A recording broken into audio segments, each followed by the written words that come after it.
You're gonna start in a hands and knees position on the floor. Your toes are gonna be tucked on the floor so your feet are flat. That's if you're barefoot. If you have shoes on, you can have your whole foot flat so your toes aren't bent, totally a preference. And that's gonna give you a little foot contact so you feel some hamstrings. So the way I'm gonna get that is first, let everything go.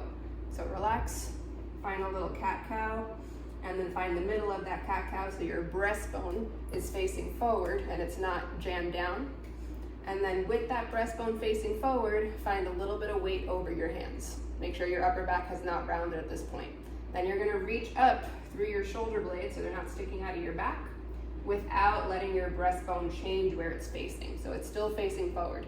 And then your feet are gonna give you a little reference to drive gently into the wall. So your sits bones, these hard pelvic bones that you sit on a hard surface with, you're gonna get them to face down into the back of your knees.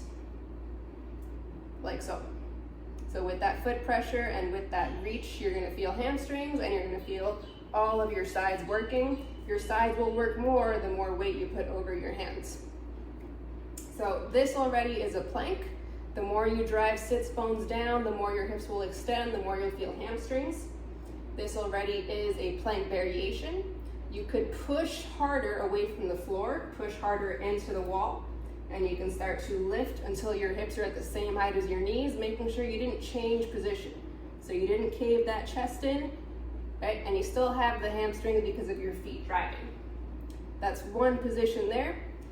Another position that's a little bit harder is a full length plank. So you would walk your hands out,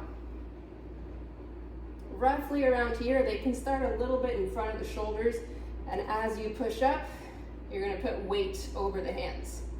So as long as your knees are not totally locked out, you're good there, because that's what allows you to feel a little bit of pressure through the heels, through the arches, and you're gonna make sure you didn't lose that position. So sits bones face down, reaching up through shoulder blades, and then shoulders are roughly over the hands. This right here is an active plank. So my hands are pushing up and back into the wall, and my feet are driving my hips down into extension, almost forward into my hands, and they're fighting it out.